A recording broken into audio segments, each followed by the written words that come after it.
Good evening. Good evening, sir.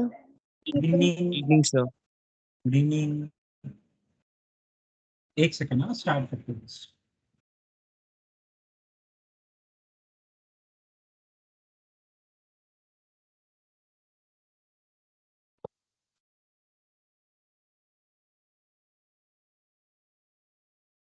देखो, last class में हमने हाइब्रिडाइजेशन पढ़ा, वीएसीपीआर पढ़ा, है ना। हमने देखा कि हाइब्रिडाइजेशन से हम शेप ज्योमेट्री का पता कर सकते हैं और वीएसीपीआर की हेल्प से शेप का पता कर सकते हैं, है ना। अब इसमें क्या होता है, कई बार क्या होता है, हाइब्रिडाइजेशन और शेप का भी हमें पता चल जाता है, लेकिन एंगल का वेरिएशन आ जाता है। जैसे हम टेट्राइडल पढ़ते हैं, टेट्राइडल में बॉन्ड एंगल होता है 109 डिग्री 28 मिनट्स। अगर हम CH4 की बात करें तो sp3 हाइब्रिडाइजेशन है, टेट्राहाइड्रल स्ट्रक्चर है, तो उसका bond angle 109 degree 25 minutes 28 minutes होता है। तो कई बार क्या होता है कि बॉन्ड एंगल में भी वेरिएशन आ जाता है। तो नेक्स्ट टॉपिक है हमारा comparison in bond angle of different molecule.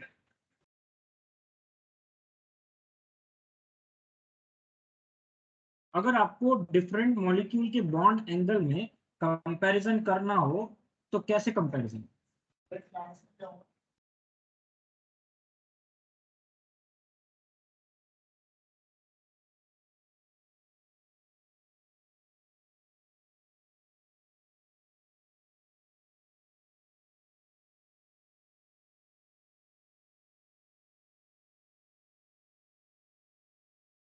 वीएसीपीआर के हिसाब से जो बॉन्ड एंगल होता है वो कई सारे फैक्टर्स पर डिपेंड करता है।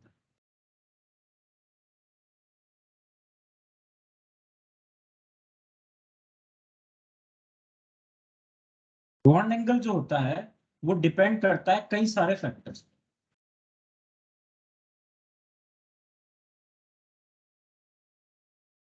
सबसे इंपॉर्टेंट फैक्टर होता है हाइब्रिडाइजेशन। आपका जो सेंट्रल एटम है उसमें हाइब्रिडाइजेशन क्या हो। जैसे हमने हाइब्रिडाइजेशन में देखा था कि अगर sp हाइब्रिडाइजेशन हो तो बॉन्ड एंगल 180 डिग्री होता है, लीनियर शेप होता है मॉलिक्यूल का। sp2 हो तो ट्राइगोनल प्लेनर शेप होता है, बॉन्ड एंगल 120 डिग्री होता है। sp3 हो तो टेट्राहेड्रल शेप होता है, बॉन्ड एंगल 109 डिग्री 28 मिनट्स होता है ना। तो हाइब्रिडाइजेशन के हिसाब से बॉन्ड एंगल जो है वो आपका बदलता है।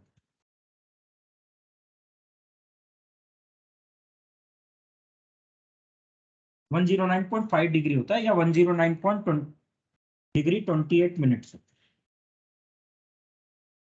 है ना। ये बॉन्ड एंगल होते हैं। तो हाइब्रिडाइजेशन अगर हमें मॉलिक्यूल की पता लग जाए तो हम उसके बॉन्ड एंगल का पता कर सकते हैं। तो जो सबसे इंपॉर्टेंट फैक्टर होता है बॉन्ड एंगल में वो हाइब्रिडाइजेशन होता है। उससे आपको बॉन्ड एंगल का आइडिया होता है। सेकेंड इंपॉर्टेंट फैक्टर होता है इसमें number of lone pair on central atom. Central atom पर कितने लोन पेयर्स होते हैं। हमने जब VACPR पढ़ी थी तो स्टार्टिंग में देखा था कि जो लोन पेयर्स होते हैं उनमें आपस में रिपल्शन बहुत स्ट्रांग होता है और उसका इफेक्ट बॉन्ड एंगल पर आता है। तो लोन पेयर कितने हैं सेंट्रल एटम से, उससे भी बॉन्ड एंगल आपका चेंज हो जाता है। ये दो फैक्टर मान लो किसी मॉलिक्यूल में सेम हो तो उसमें अगर आपको बॉन्ड एंगल कंपैरिजन करना हो तो इसमें थर्ड फैक्टर आता है इलेक्ट्रोनेगेटिविटी ऑफ सेंट्रल एटम। जो आपका सेंट्रल एटम है उसकी इलेक्ट्रोनेगेटिविटी क्या है, ये थर्ड फैक्टर हम डिटेल में स्टडी करेंगे आगे। और एक और फैक्टर आता है जो बॉन्ड एंगल को इफेक्ट करता है, वो साइज ऑफ टर्मिनल एटम और ग्रुप।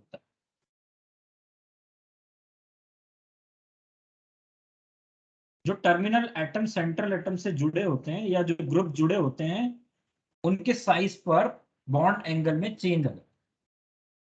तो VACPR मानती है कि सबसे पहले तो बॉन्ड एंगल का पता हाइब्रिडाइजेशन से चलता है। फिर हाइब्रिडाइजेशन में जो बॉन्ड एंगल आ रहा है वो चेंज हो जाता है अगर सेंट्रल एटम पर लोन पेयर आ जाए। हाइब्रिडाइजेशन में जो बॉन्ड एंगल आ रहा है वो थोड़ा और चेंज हो सकता है अगर इलेक्ट्रोनेगेटिविटी सेंट्रल एटम की अलग हो, मतलब उसकी इलेक्ट्रोनेगेटिविटी पर भी बॉन्ड एंगल डिपेंड करता है। और उसके अलावा टर्मिनल एटम्स की साइज पर भी बॉन्ड एंगल डिपेंड करता है। तो अपन सारे फैक्टर्स को एक साथ एक एक करके लेते हैं। सबसे पहले केस देखते हैं अपन हाइब्रिडाइजेशन।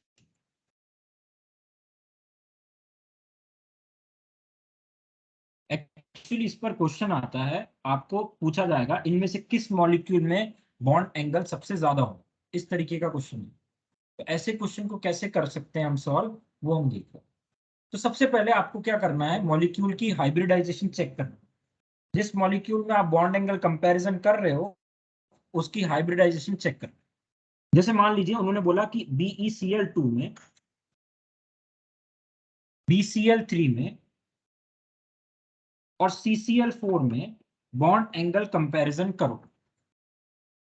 तो हम सबसे पहले इसमें हाइब्रिडाइजेशन देखेंगे। आप मुझे बताओ BeCl2 में बी की हाइब्रिडाइजेशन क्या होगी, BCl3 में बोरोन की हाइब्रिडाइजेशन क्या होगी, और CCl4 में कार्बन की हाइब्रिडाइजेशन क्या होगी, बताओ, कैलकुलेट करके बताओ।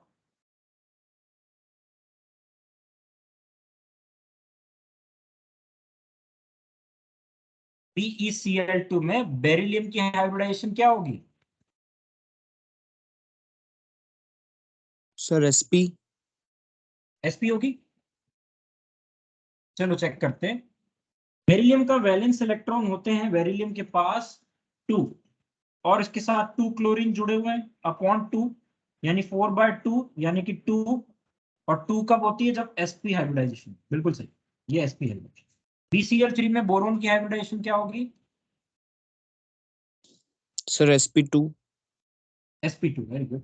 इसमें बोरोन के पास 3 इलेक्ट्रॉन होते हैं और क्लोरीन के पास, यहाँ क्लोरीन भी 3 जुड़े हुए हैं, 6/2 यानी कि 3, और 3 में sp2 हाइब्रिडाइजेशन। और कार्बन में CCl4 में sir sp3। sp3, very good. Carbon के पास 4 वैलेंस इलेक्ट्रॉन होते हैं, 4 क्लोरीन जुड़े हुए हैं, 8/2 यानी कि 4, और 4 पर आती है हाइब्रिडाइजेशन sp3। तो बॉन्ड एंगल हमें पता है sp में 180 डिग्री होता है, sp2 में 120 डिग्री होता है, और sp3 में 109 डिग्री 109.5 डिग्री होता है ना। तो अब आप बताओ इन तीनों में बॉन्ड एंगल किस में ज्यादा होगा?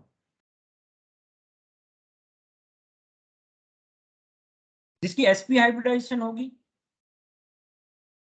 जिसकी sp हाइब्रिडाइजेशन होगी उसमें बॉन्ड एंगल ज्यादा होगा ना, यस सर। है ना। तो इसका मतलब अगर अपन बॉन्ड एंगल से कंपेयर करें तो BeCl2 में बॉन्ड एंगल बेरिलियम और क्लोरीन में सबसे ज्यादा होगा, फिर BCl3 में बॉन्ड एंगल होगा, और फिर CCl4 में बॉन्ड एंगल होगा। BeCl2 का स्ट्रक्चर ऐसा होगा, उसमें बॉन्ड एंगल 180 डिग्री होगा। BCl3 का स्ट्रक्चर ऐसा होगा, trigonal planar, bond angle 120 degree होगा। और CCl4 का स्ट्रक्चर ऐसा होगा, tetrahedral, bond angle 109 degree 0.5 degree, या 109 डिग्री 28 मिनट्स। तो बॉन्ड एंगल कंपैरिजन के लिए सबसे पहले आपको हाइब्रिडाइजेशन चेक करना पड़ता है कि किस केस में हाइब्रिडाइजेशन जो है वो अलग आ रहा है। फिर हाइब्रिडाइजेशन से आपको एंगल का आइडिया होता है। जिस केस में जैसे sp में 180 डिग्री होता है, sp2 में 120 डिग्री होता है, sp3 में 109.5 डिग्री होता है बॉन्ड एंगल। इसमें मैं आपको एक और चीज बता देता हूं कि हाइब्रिडाइजेशन में जिस केस में %s कैरेक्टर ज्यादा होगा हाइब्रिड ऑर्बिटल का, उस केस में बॉन्ड एंगल ज्यादा होगा। अब ये %s कैरेक्टर क्या है, इसको समझते हैं। s और p में दो ऑर्बिटल, s और p में टोटल 2 ऑर्बिटल। तो इसमें %s कैरेक्टर कैसे निकालेंगे, एक s ऑर्बिटल है और टोटल 2 ऑर्बिटल है, यानी s का परसेंटेज हो गया 50%। sp2 के अंदर 3 ऑर्बिटल है और s का एक ऑर्बिटल है, तो 1/3 इंटू 100, तो परसेंट कितना हो गया s का, 100/3 यानी 33.3%।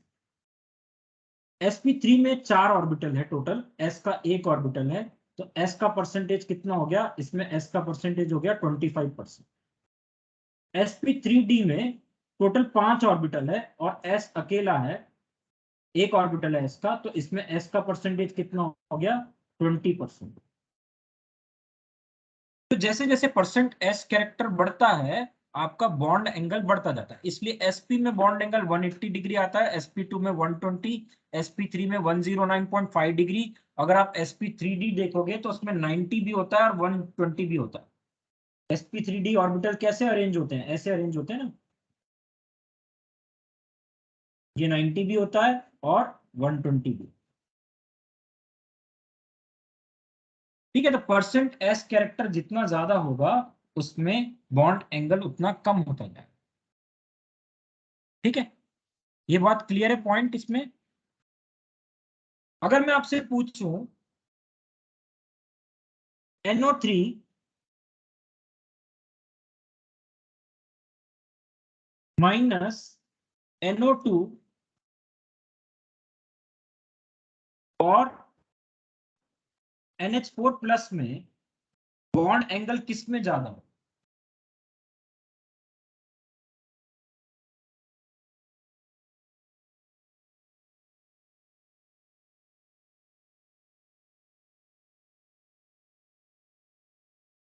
किस मॉलिक्यूल में मैक्सिमम बॉन्ड एंगल हो?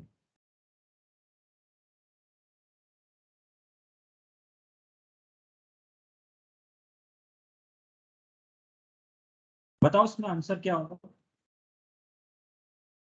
NO3 माइनस NO2 और NH4 प्लस में किस केस में बॉन्ड एंगल सबसे ज्यादा आएगा?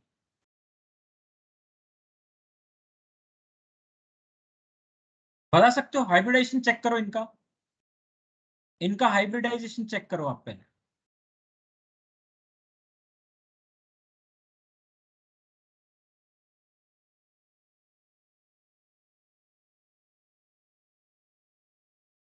NO3 माइनस में हाइब्रिडाइजेशन क्या आएगा नाइट्रोजन का?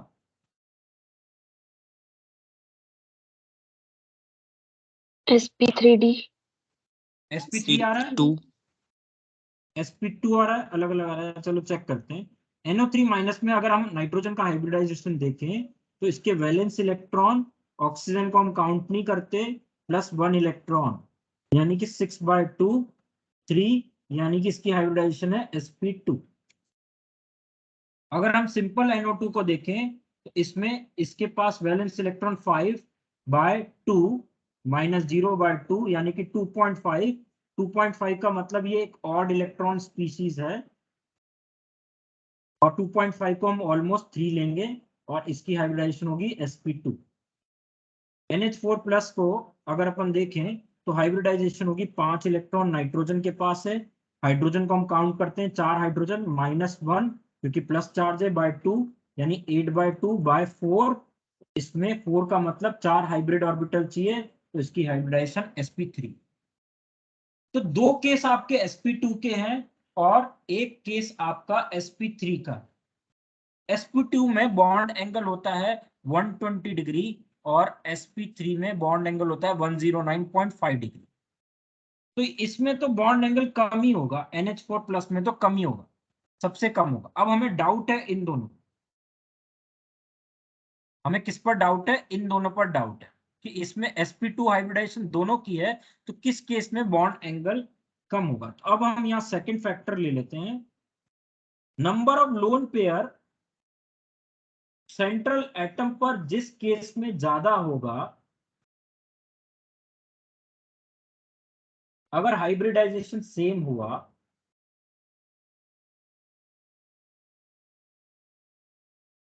नंबर ऑफ लोन पेयर जिस केस में ज्यादा होगा उस केस में बॉन्ड एंगल आपका सबसे कम होगा, अगर हाइब्रिडाइजेशन सेम। मतलब ये बात हमें कब चेक करनी है? हाइब्रिडाइजेशन चेक करने के बाद।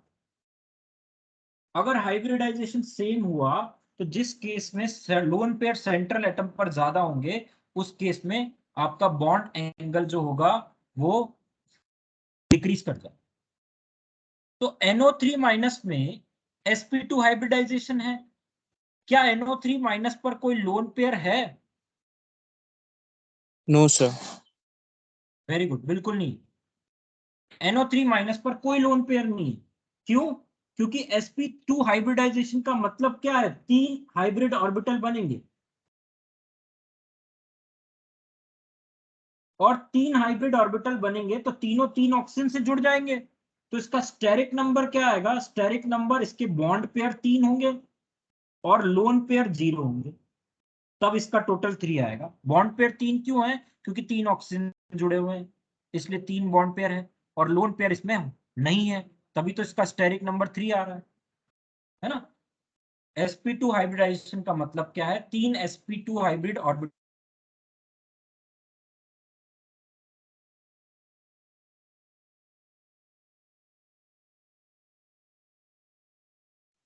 Sir, your voice is not coming.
Am I audible to you?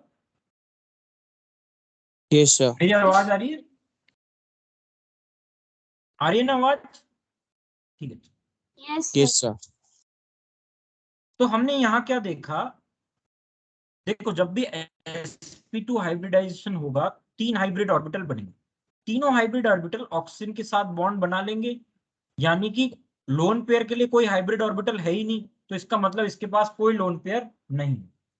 वहीं अगर अपन NO2 को देखें तो NO2 की भी हाइब्रिडाइजेशन sp2 है, यानी इसमें भी 3 sp2 हाइब्रिड ऑर्बिटल बनेंगे और इसमें बॉन्ड पेयर तो 2 ही हैं आपके, 2 ऑक्सीजन है ना, तो 2 ही बॉन्ड पेयर है, तो डेफिनेटली इसके पास एक लोन पेयर होगा। हालांकि इस पर लोन पेयर नहीं होता, ये एक ऑड इलेक्ट्रॉन स्पीशीज है, इसमें एक ऑड इलेक्ट्रॉन होता है, तो एक इसमें ऑड इलेक्ट्रॉन होता है, लोन पेयर नहीं होता, एक ऑड इलेक्ट्रॉन होता है इसमें, तो वो odd electron sp2 hybrid orbital में चला जाता है। ये एक और sp2 हाइब्रिड ऑर्बिटल, ये एक और sp2 हाइब्रिड ऑर्बिटल, और इससे ये ऑक्सीजन का मिल गया, इससे ये ऑक्सीजन का मिल गया, ये NO2 का स्ट्रक्चर। और इस ऑड इलेक्ट्रॉन की वजह से इस बॉन्ड पर रिपल्शन लगेगा और इसका एंगल जो है वो डिक्रीज कर जाएगा। इस ऑड इलेक्ट्रॉन की वजह से ये ऑड इलेक्ट्रॉन रिपेल करेगा बॉन्ड पेयर को और बॉन्ड एंगल डिक्रीज कर, ये बात समझ में आ रही है? देखो NO3 पर कोई लोन पेयर नहीं है, NO2 पर भी लोन पेयर तो नहीं है, पर उस पर एक ऑड इलेक्ट्रॉन है। मैंने आपको ऑड इलेक्ट्रॉन स्पीशीज लिखवाई थी तब मैंने बोला भी था, ये याद रखो। NO2 एक ऑड इलेक्ट्रॉन स्पीशी है, मतलब उसके पास एक ऑड इलेक्ट्रॉन प्रेजेंट होता है। वो ऑड इलेक्ट्रॉन क्या करेगा, बॉन्ड पर रिपल्शन डाले, वो ऑड इलेक्ट्रॉन क्या करेगा, बॉन्ड के ऊपर रिपल्शन लगाएगा। देखो कैसे लगा, देखना इसको, ये बॉन्ड है NO2 का, ये बॉन्ड है ना, ये ऊपर एक ऑड इलेक्ट्रॉन, ये इसको रिपेल कर, इसको और इसको दोनों को रिपेल कर, तो बॉन्ड एंगल ऐसे डिक्रीज कर 120 से कम आएगा, इसका जो बॉन्ड एंगल है वो 120 डिग्री से कम आएगा। बात समझ में आ रही है? रिपल्शन वाला कंसेप्ट क्लियर हो रहा है? बॉन्ड एंगल क्या होगा, रिपेल करेगा। मैंने जब हमने BSEPR पढ़ा था तब भी देखा था कि रिपल्शन जो होता है वो बॉन्ड के ऊपर रिपेल करता है, तो ये lone pair bond pair repulsion होगा, जिससे बॉन्ड एंगल क्या करेगा, आपका डिक्रीज हो जाएगा। तो NO2 माइनस में 120 से बॉन्ड एंगल आपका कम आएगा। NO2 माइनस में बॉन्ड एंगल 120 डिग्री से कम आएगा। बॉन्ड एंगल जो होगा वो 120 से कम आएगा, क्योंकि sp2 हाइब्रिडाइजेशन के हिसाब से बॉन्ड एंगल 120 डिग्री होना चाहिए था, पर इसमें क्योंकि ऑड इलेक्ट्रॉन है, NO2 माइनस नहीं सॉरी NO2 ऑड इलेक्ट्रॉन है, इसलिए बॉन्ड एंगल 120 से कम आया। तो मैक्सिमम बॉन्ड एंगल किस केस में आया? अगर अपन बॉन्ड एंगल से अरेंज करें तो सबसे ज्यादा बॉन्ड एंगल होगा NO3 माइनस का, उसके बाद बॉन्ड एंगल होगा NO2 का, और फिर बॉन्ड एंगल होगा NH4। क्लियर है अब ये पॉइंट? Yes, sir. क्लियर हो रहा है नहीं हो रहा? और बताओ एग्जांपल। चलो और एग्जांपल लेते हैं। अगर आप कंपैरिजन कर रहे हो NH4 प्लस, है ना, NH4 प्लस NH3 और NH2 माइनस में, मान लो इसमें आप बॉन्ड एंगल में कंपैरिजन कर रहे हो। एक और एग्जांपल, तो सबसे पहले आप नाइट्रोजन की हाइब्रिडाइजेशन तीनों केस में निकाल के बताओ क्या है। आप खुद सॉल्व करो। नाइट्रोजन की हाइब्रिडाइजेशन तीनों केस में क्या है?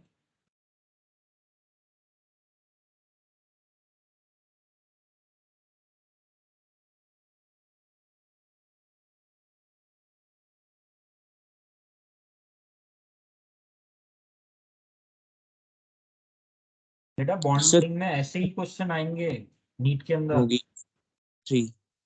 sp3 है तीनों केस में। यहाँ हाइब्रिडाइजेशन निकालने अपन, वैलेंस इलेक्ट्रॉन 5 होते हैं, 4 हाइड्रोजन है, -1/2 यानी कि 8/2 यानी कि 4 sp3 हाइब्रिडाइजेशन। यहाँ पर निकाले hybridisation 5 valence electron plus 3 hydrogen जुड़े हुए बाय 2 यानी कि 8/2 4 यानी कि sp3 हाइब्रिडाइजेशन। यहाँ पर हाइब्रिडाइजेशन निकालें तो 5 + 2 + 1/2, 2 हाइड्रोजन है, 8/2 अगेन 4, यहाँ भी sp3। अब इन तीनों केसेस में हाइब्रिडाइजेशन आपका सेम है, ये नीट में आया हुआ है, नीट में आया हुआ क्वेश्चन है, इसमें बॉन्ड एंगल कंपेयर करना। ठीक है, तीनों केस में हाइब्रिडाइजेशन सेम है। तो sp3 हाइब्रिडाइजेशन पे बॉन्ड एंगल आता है आपका 109.5 डिग्री या 109 डिग्री 28 मिनट्स, ये आता है ना। तो तीनों के साथ इस हिसाब से तो तीनों में बॉन्ड एंगल सेम होना चाहिए, है ना। इस हिसाब से तो तीनों में बॉन्ड एंगल सेम होना चाहिए। तो पहला केस तो हमारा सॉल्व हो गया कि हाइब्रिडाइजेशन सेम आ गई। अब हमें बॉन्ड एंगल कंपेयर करना, तो दूसरा हम केस उठाएंगे लोन पेयर वाला। हम इनके लोन पेयर्स को कंपेयर करेंगे। sp3 हाइब्रिडाइजेशन का मतलब क्या है? एक s और 3 p मिल रहे हैं, यानी इसमें 4 हाइब्रिड ऑर्बिटल बने।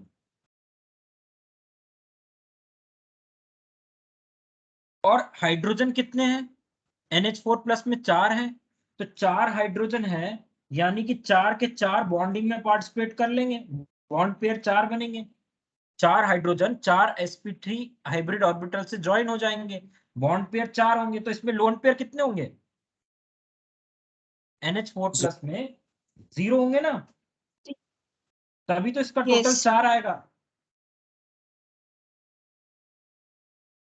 NH3 में देखो आप, इसमें 4 हाइब्रिड ऑर्बिटल बन रहे हैं, इसके अंदर भी sp3 में 4 हाइब्रिड ऑर्बिटल बनते हैं, क्योंकि एक s 3 p मिलते हैं, तो जितने ऑर्बिटल मिलते हैं उतने ही हाइब्रिड ऑर्बिटल बनते हैं।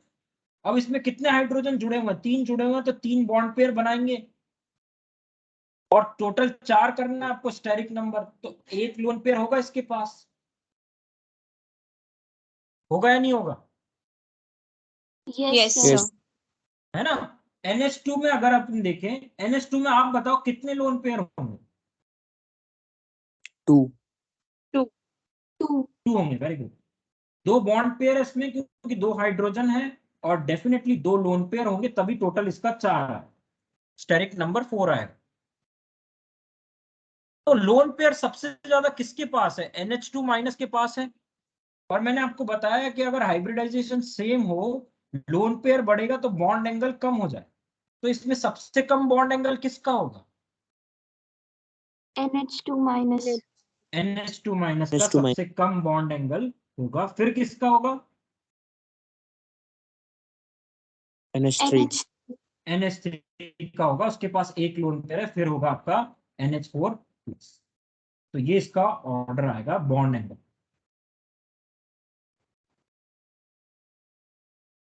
कर लोगे क्वेश्चन ऐसे? बॉन्ड एंगल पर बेस्ड क्वेश्चन कर लोगे? कुछ नहीं करना आपको, सबसे पहले हाइब्रिडाइजेशन कैलकुलेट करनी है। हाइब्रिडाइजेशन पता लगते ही पहले तो हाइब्रिडाइजेशन से पता कर लो। जिस केस में हाइब्रिड sp है तो बॉन्ड एंगल डेफिनेटली ज्यादा होगा। हाइब्रिडाइजेशन अगर सेम आ जाए तो फिर आप सेकंड केस क्या देखो, लोन पेयर को चेक करो। अगर लोन पेयर जिस पर ज्यादा होंगे उसका बॉन्ड एंगल सबसे कम हो। सेकंड केस आपको क्या चेक करना है, लोन पेयर जिस केस में ज्यादा होंगे उस केस में बॉन्ड एंगल सबसे कम हो। एक क्वेश्चन आप मेरे को और करके बताओ, आप खुद करना, आपकी बार मैं कुछ नहीं बताऊंगा। कंपेयर करके बताओ bond angle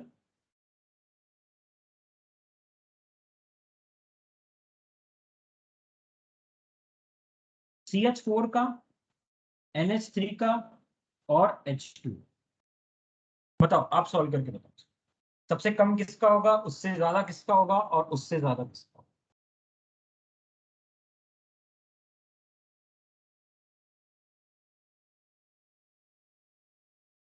bond angle compare करो CH4, NH3 और H2।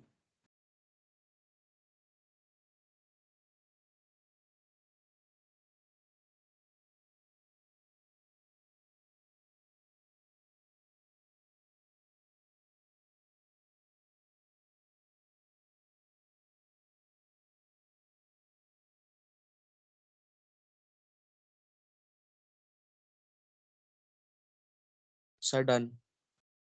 आगे क्या आंसर आया?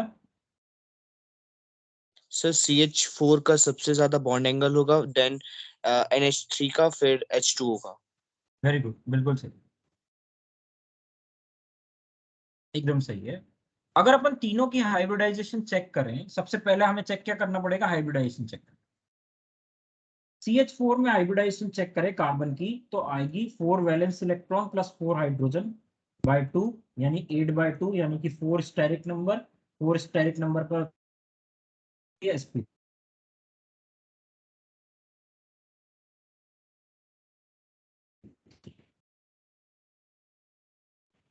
इसका भी 4 स्टेरिक नंबर, इसकी भी हाइब्रिडाइजेशन sp3। H2O का चेक करें, ऑक्सीजन सेंट्रल एटम होता है इसमें। ऑक्सीजन के वैलेंस इलेक्ट्रॉन 6, 2 हाइड्रोजन एटम 2, यानी कि 4, इसमें भी sp3 हाइब्रिडाइजेशन। तो तीनों केस में हाइब्रिडाइजेशन तो सेम है। अब हाइब्रिडाइजेशन सेम है तो 4 हाइब्रिड ऑर्बिटल बनेंगे sp3 के। और इसमें देखो स्टेरिक नंबर 4 आना चाहिए आपका, 4 हाइड्रोजन जुड़े हुए हैं यानी 4 बॉन्ड पेयर हैं, और टोटल 4 आना चाहिए यानी लोन पेयर 0 है। सेकंड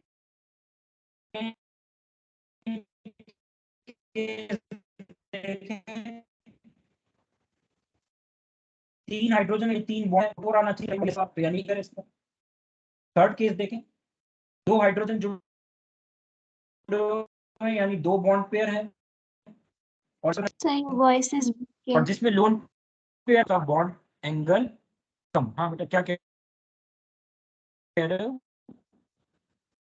सर आपकी वॉइस कुछ क्लियर पूछ नहीं रहे हो? आ रही। वॉइस क्लियर नहीं आ रही? एक मिनट में लीव करके फिर ज्वाइन कर।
हेलो, अब वॉइस क्लियर आ रही है?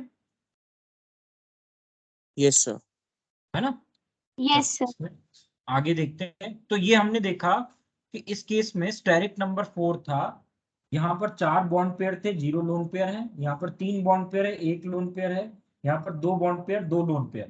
तो जिस पर लोन पेयर ज्यादा होते हैं उसका बॉन्ड एंगल कम होता है। तो H2O में बॉन्ड एंगल सबसे कम होगा, NH से ज्यादा, और CH4 में उससे ज्यादा। तो लोन पेयर अगर बढ़ेंगे तो बॉन्ड एंगल कम हो जाएगा। तो बॉन्ड एंगल का ये ऑर्डर है ना, ये बॉन्ड एंगल का ऑर्डर। कर लो क्या वैसे question? Yes yes sir. Sir. है ना, Yes, सिंपल sir. है आपको। हाँ बोलो।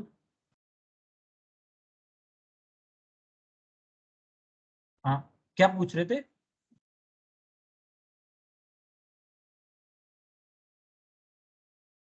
आगे चले, चलो आगे चलते हैं। तो हमने दो फैक्टर्स देखे। अगर हाइब्रिडाइजेशन दिखते सबसे पहले वो सेम है तो फिर हम लोन पेयर चेक करते हैं। अगर मान लो किसी केस में आपके लोन पेयर भी सेम हो गए, हाइब्रिडाइजेशन भी सेम आ गई, तो उस केस में हम देखते हैं third case, electronegativity of central atom.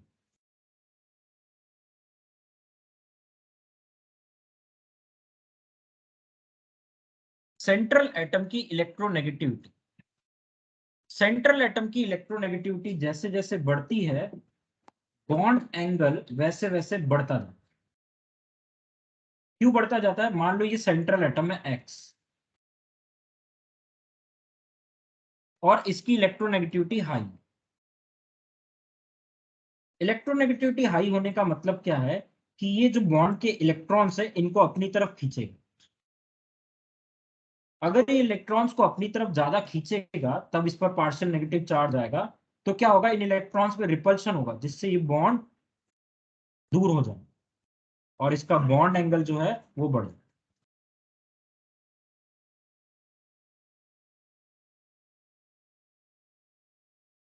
है ना, ये बॉन्ड एंगल बढ़ जाए। मोर इलेक्ट्रोनेगेटिव होने पर क्या होगा, इस ये इलेक्ट्रॉन थोड़े से एक्स की तरफ चले जाए जिससे इन इलेक्ट्रॉन्स में रिपल्शन होगा। रिपल्शन से बॉन्ड एंगल को बढ़ा देंगे।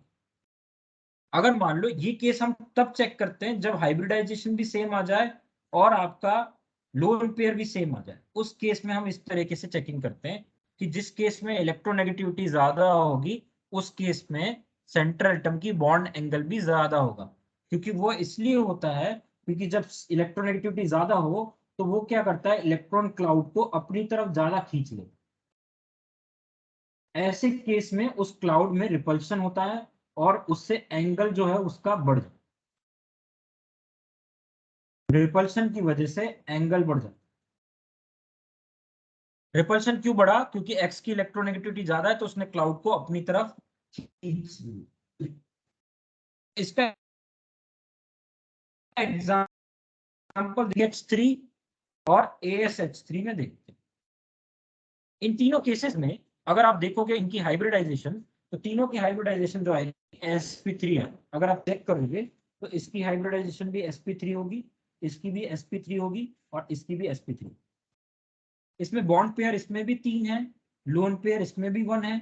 बॉन्ड पेयर इसमें भी 3 है, लोन पेयर 1 है।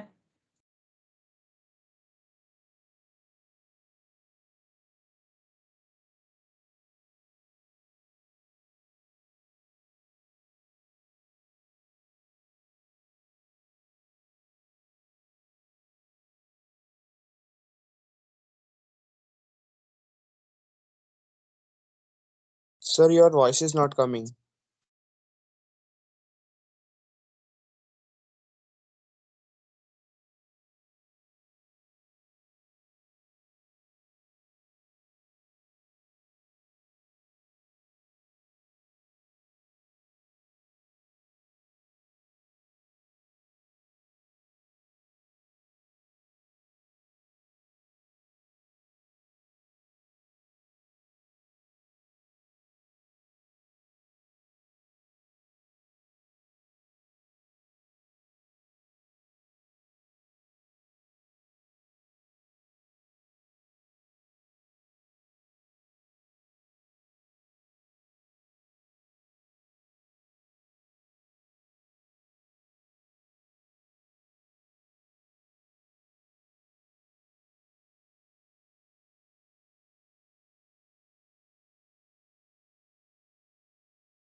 देखो यहां पर क्या हो रहा है इस केस में, NH3, PH3 और ASH3 में तीनों की हाइब्रिडाइजेशन sp3 आती है।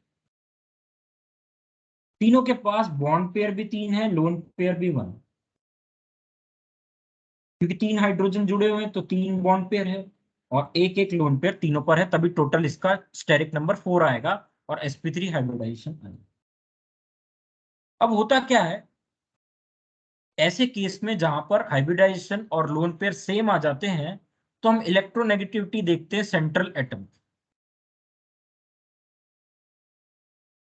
तो जिस केस में सेंट्रल एटम की इलेक्ट्रोनेगेटिविटी ज्यादा होती है उसमें इलेक्ट्रॉन सेंट्रल एटम की तरफ अट्रैक्ट होते हैं और उससे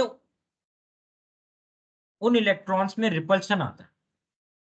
रिपल्शन की वजह से बॉन्ड एंगल बढ़ जाता है, इसलिए NH3 का बॉन्ड एंगल PS3 से ज्यादा होता है और PS3 का ASH3 से ज्यादा होता है, क्योंकि इलेक्ट्रोनेगेटिविटी नाइट्रोजन की फास्फोरस से ज्यादा होती है और फास्फोरस की आर्सेनिक से।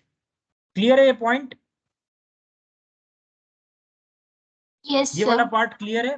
देखो ये तब हम देखते हैं जब हमारा आपका हाइब्रिडाइजेशन भी सेम आ जाए और लोन पेयर भी सेम आ जाए, तो तीसरा केस देखा जाता है सेंट्रल एटम की इलेक्ट्रोनेगेटिविटी। सेंट्रल एटम की इलेक्ट्रोनेगेटिविटी तीसरा केस देखा जाता है जब दोनों चीजें सेम हो जाती। अब एक और केस, लास्ट वाला केस, अगर मान लो तीनों चीजें सेम हो जाए तब हम देखते हैं size of terminal atom. Terminal atom की साइज, जैसे जैसे साइज ऑफ टर्मिनल एटम बढ़ता जाता है वैसे वैसे इलेक्ट्रोनेगेटिव सॉरी बॉन्ड एंगल भी बढ़ता जाता है। इसको एक एग्जांपल से समझते हैं इस बात का क्या मतलब। हम एग्जांपल लेते हैं H2O का और H2S का। दो लोन पेयर है इसमें भी, H2O में भी और H2S में भी दो लोन पेयर है ना। एक मिनट, H2O और H2S सही नहीं रहेगा, इसके लिए एग्जांपल कोई दूसरा लेना।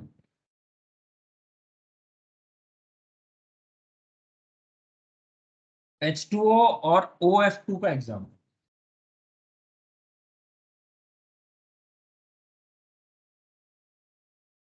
इसकी हाइब्रिडाइजेशन भी sp3 होगी, आप चेक करोगे तो इसकी भी sp3 होगी।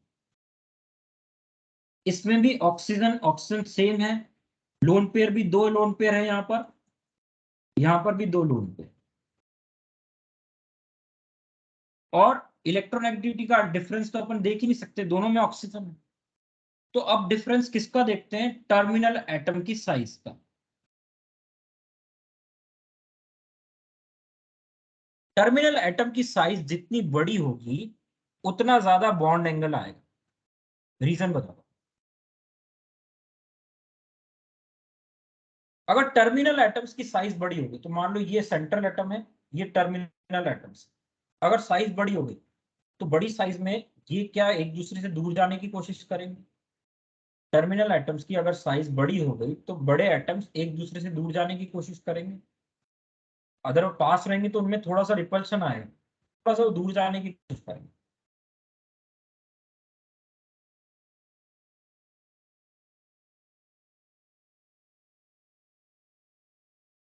दूर जाने की कोशिश करेंगे तो उस केस में क्या होगा कि बॉन्ड एंगल बढ़ जाए। जब तीनों चीजें सिमिलर आ गई, हाइब्रिडाइजेशन सेम है, लोन पेयर सेम है, इलेक्ट्रोनेगेटिविटी सेम है सेंट्रल एटम की, इलेक्ट्रोनेगेटिविटी सेम है सेंट्रल एटम की, तो चौथा केस देखा जाता है आपका टर्मिनल एटम की साइज। टर्मिनल एटम जितना बड़ा होगा बॉन्ड एंगल उतना ही ज्यादा होगा। ये पॉइंट क्लियर है? तो इस केस में यस। OF2 में बॉन्ड एंगल H2O से ज्यादा। वैसे तो नीट के अंदर दो फैक्टर्स में ही काम हो जाता है, थर्ड और फोर्थ फैक्टर तक जाना नहीं पड़ता नीट के अंदर। तो आप शुरू के दो फैक्टर्स पे ही क्वेश्चन हो जाएगा आपका, इतना आगे तक नहीं जाता नीट में क्वेश्चन कि वो आपको इतना सब कुछ चेक करवाए, है ना। तो ऐसी कोई प्रॉब्लम नहीं है इसमें। अब मैं आपको एक क्वेश्चन दे रहा हूं, इसमें ये क्वेश्चन और करते हैं, इसके बाद आगे नेक्स्ट टॉपिक पे चलते हैं। ये क्वेश्चन एम्स में आया था एक बार। कंपेयर बॉन्ड एंगल ऑफ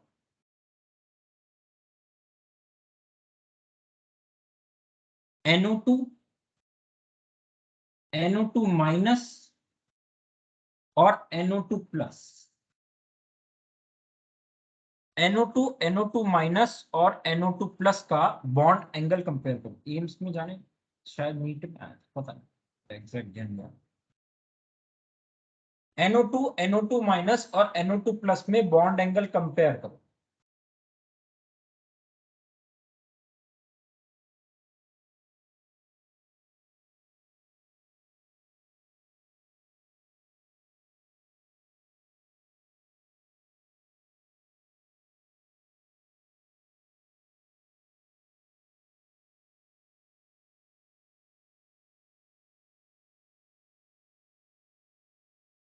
सबसे पहले हाइब्रिडाइजेशन चेक करो इसका।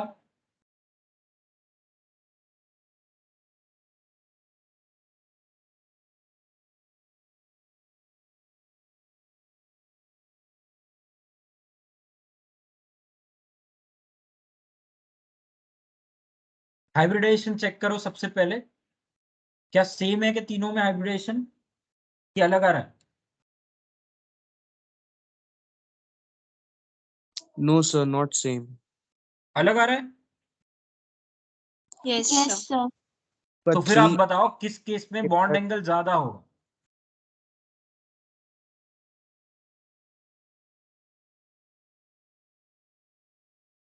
NO2 plus.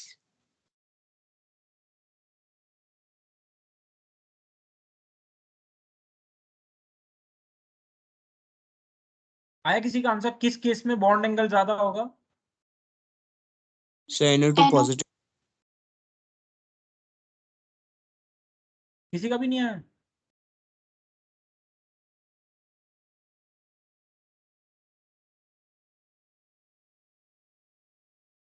आपकी शायद आवाज नहीं आ रही, मेरे को ऐसा लग रहा है।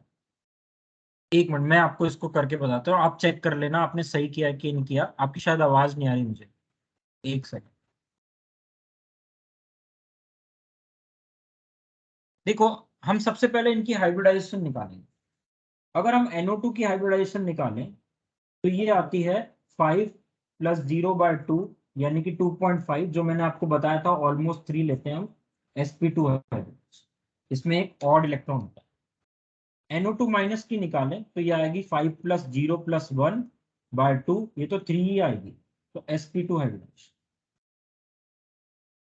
और NO2 प्लस का अगर अपन निकालें तो इसकी हाइब्रिडाइजेशन आएगी 5 + 0 - 1/2 यानी कि 4/2 यानी कि 2 sp हाइब्रिडाइजेशन। तो डेफिनेटली बॉन्ड एंगल तो इसमें मैक्सिमम होगा, क्योंकि sp हाइब्रिडाइजेशन का मतलब बॉन्ड एंगल 180 डिग्री आएगा। इन दोनों में दिक्कत आ रही है, इन दोनों में कंपैरिजन करें। इन दोनों में NO2 के पास एक ऑड इलेक्ट्रॉन होता है और NO2 के माइनस के पास पूरा लोन पेयर होता है। अगर मैं इनका स्टेरिक नंबर देखूं तो 3 आना चाहिए। 2 ऑक्सीजन का मतलब 2 तो इसका बॉन्ड पेयर हो गया, और +1 आता है, लेकिन इसमें 1 क्या होता है, इसका ऑड इलेक्ट्रॉन होता है।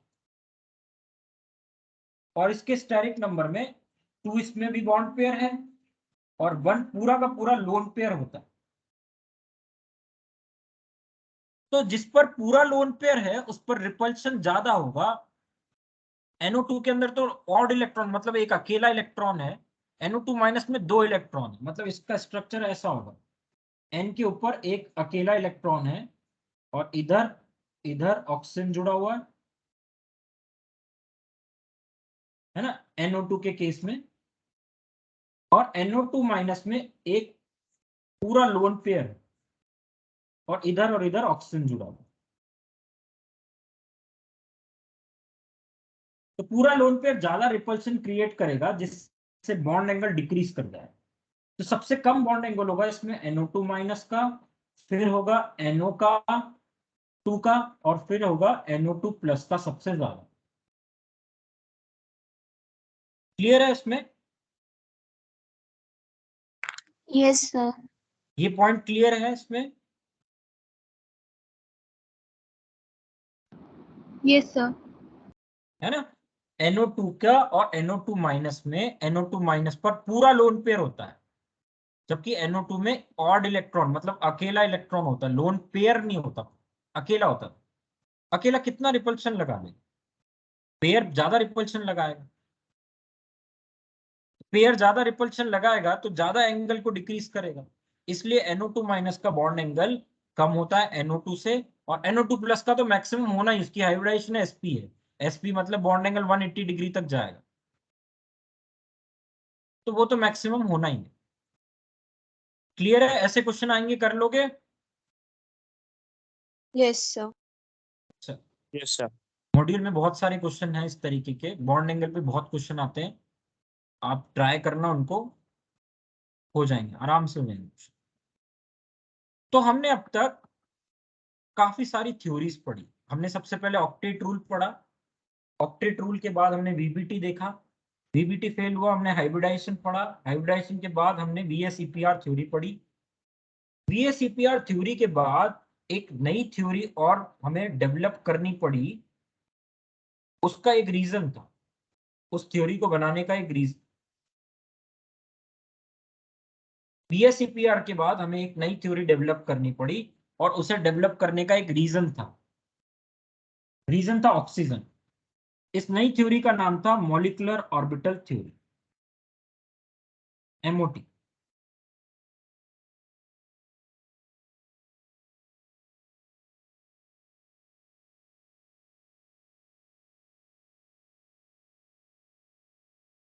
Molecular orbital theory, MOT.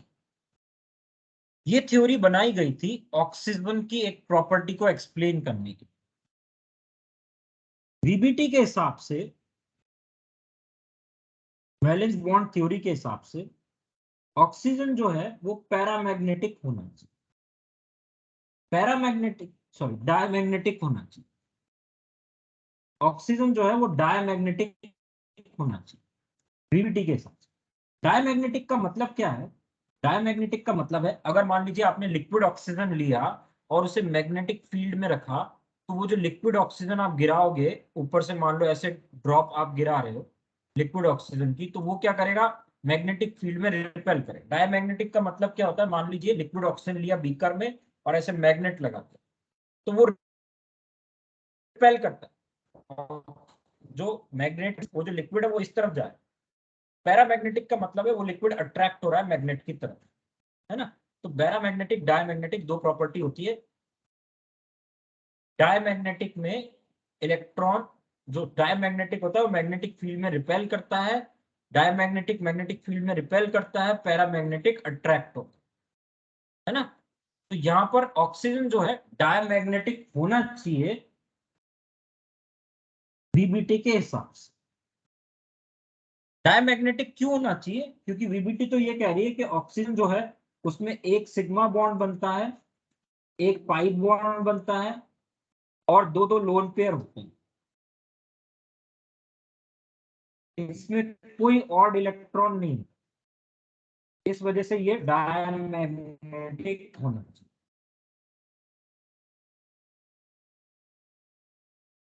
पर रियलिटी में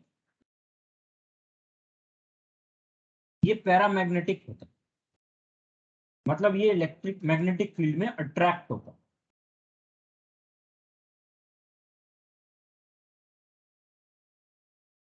तो इसे प्रूव करने के लिए हमने ये थ्योरी बनाई, एमओटी, मॉलिक्यूलर ऑर्बिटल थ्योरी को डेवलप किया।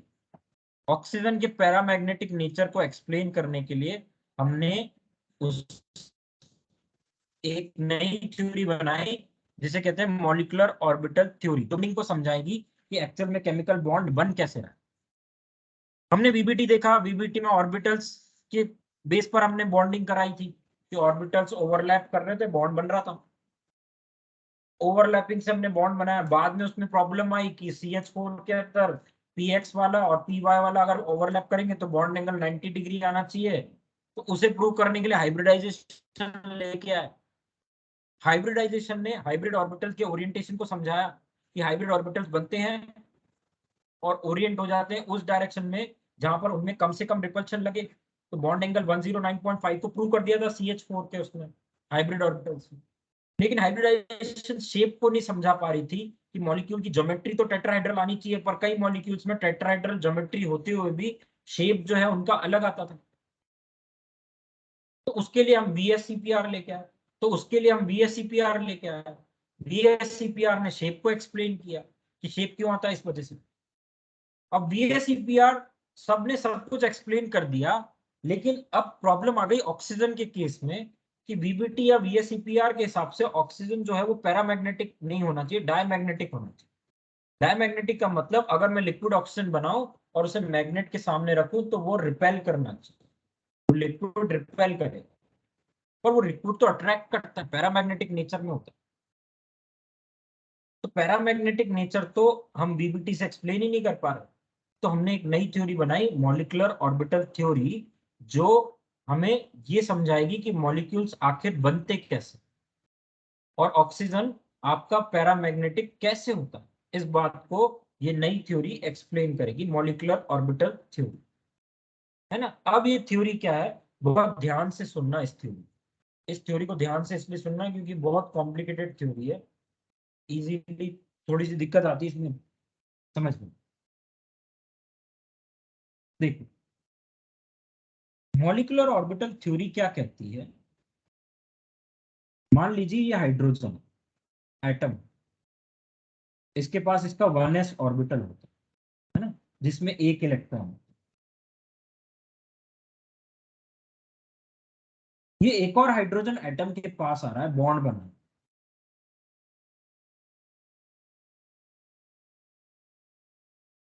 इसमें भी एक इलेक्ट्रॉन, ठीक है, दोनों आपस में बॉन्ड बनाने के लिए आ रहे हैं। VBT ने कहा कि जब ये बॉन्ड बनाएंगे तो ये 1s हाइड्रोजन का दूसरे 1s के साथ ओवरलैप कर जाएगा और बॉन्ड बन जाएगा। एटॉमिक ऑर्बिटल्स ओवरलैप कर जाएंगे और बॉन्ड बन जाएगा, ऐसा VBT ने कहा। VBT के हिसाब से तो ये ऑर्बिटल्स आपस में ओवरलैप करेंगे, H2 मॉलिक्यूल बन जाएगा और इस तरीके से बॉन्ड फॉर्म हो जाएगा एटॉमिक ऑर्बिटल ओवरलैपिंग की वजह से।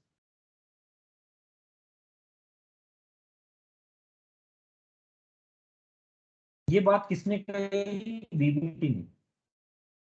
VBT तो फेल हो चुकी। अब क्या हुआ, मॉलिक्यूलर ऑर्बिटल थ्योरी क्या कहती है। हाइब्रिडाइजेशन में हमने क्या पढ़ा था उस बात को पहले समझते हैं। हाइब्रिडाइजेशन में हमने पढ़ा था कि एक्चुअल में एटॉमिक ऑर्बिटल्स बॉन्ड नहीं बनाते, बल्कि एटॉमिक ऑर्बिटल्स मर्ज होकर हाइब्रिड ऑर्बिटल्स को जनरेट करते हैं, फिर बॉन्ड बनता है ना। VBT के बाद हमने हाइब्रिडाइजेशन पढ़ा था, उसमें क्या पढ़ा था कि एटॉमिक ऑर्बिटल्स ओरिजिनली बॉन्ड नहीं बनाते, वो आपस में मर्ज होकर हाइब्रिड ऑर्बिटल्स जनरेट करते हैं, उससे बॉन्ड बनता है। MOT क्या कह रही है, MOT ये कह रही है कि एक्चुअल में हाइब्रिड ऑर्बिटल से भी बॉन्ड नहीं बनता है। कंफ्यूज कर रहे हैं ना सारे के सारे। ये कह रही है कि एक्चुअल में हाइब्रिड ऑर्बिटल से भी बॉन्ड नहीं बनता। ये कह रहा है, MOT कह रही है कि ये जो एटॉमिक ऑर्बिटल्स आपस में मर्ज तो होते हैं पर हाइब्रिड ऑर्बिटल नहीं बनाते, बल्कि मॉलिक्यूलर ऑर्बिटल फॉर्म करते हैं। देखो, हाइब्रिडाइजेशन ने क्या कहा, उसने कहा कि एटॉमिक ऑर्बिटल्स आपस में मर्ज होकर हाइब्रिड ऑर्बिटल बनाते।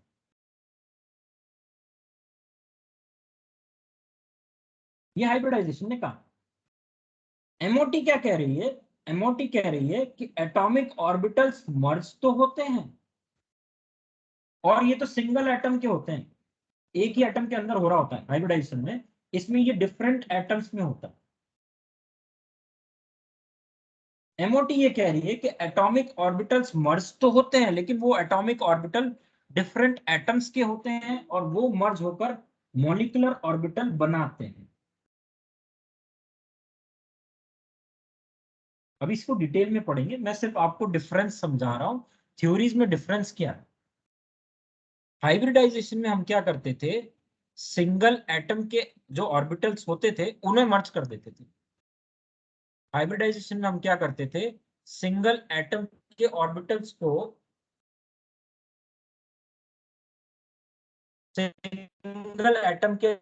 को मर्ज करके हाइब्रिड ऑर्बिटल बना देते थे। वो हाइब्रिड ऑर्बिटल फिर नॉर्मल ऑर्बिटल्स के साथ बॉन्ड बनाकर कंपाउंड जनरेट करते।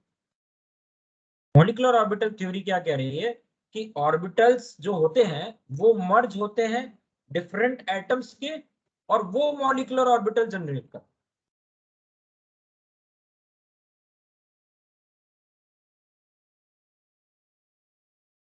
वो मॉलिक्यूलर ऑर्बिटल जनरेट करते हैं और इलेक्ट्रॉन्स उन मॉलिक्यूलर ऑर्बिटल्स में प्रेजेंट होता है। तीनों थ्योरी में डिफरेंस समझ में आया? Yes, sir.